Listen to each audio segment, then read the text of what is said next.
আজকে আপনাদের সাথে শেয়ার করব দুর্দান্ত স্বাদের মুগ ডাল আর মাংস দিয়ে ঝরঝরে খিচুড়ি। খিচুড়ি বানানোর জন্য প্রথমে মাংসটাকে আমি রান্না করে নিয়েছি। কাঁচা পেঁয়াজ, হলুদ, লঙ্কা, জিরে গুঁড়ো, ধনে গুঁড়ো আর আদা, রসুন, কাঁচা লঙ্কা আর টমেটোর পেস্ট বানিয়ে সেটা 2 চামচ মতো অ্যাড করেছি আর কিছুটা রেখে দিয়েছি, পরে ইউজ করব। এখানে প্রথমে তেলে পেঁয়াজ ভেজে তারপর গোটা গরম মশলা, তেজপাতা দিয়েছি আর বাকি বাটা মশলাটা দিয়ে দিয়েছি।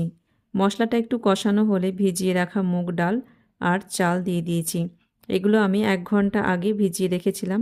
আর এখানে আমি যা চাল আর ডাল দিয়েছি তার থেকে এখানে ডবল পানি ব্যবহার করব। এখানে আমি গরম পানি দিয়ে দিয়েছি। গরম পানি দেওয়াটা এখানে খুবই ইম্পর্ট্যান্ট। গরম পানি না দিলে কিন্তু খিচুড়িটা ঝরঝরে হবে না।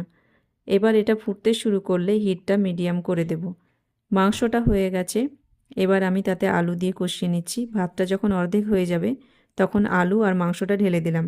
এরপর যখন পানিটা অনেকটা শুকিয়ে যাবে, জাস্ট মাখা মাখা মতো হয়ে থাকবে, তখন আঁচটা একদম কমিয়ে দিয়ে দমে দিয়ে দেব।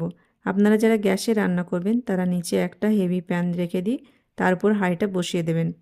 তারপর 15-20 মিনিট হলেই খিচুড়িটা কিন্তু একদম রেডি হয়ে যাবে। এটা এত দারুণ খেতে হয়, বিরিয়ানির টেস্টকেও কিন্তু হার মানায়। আপনারা অবশ্যই ট্রাই করবেন আর কেমন লাগলো অবশ্যই আমাকে কমেন্ট করে জানাবেন।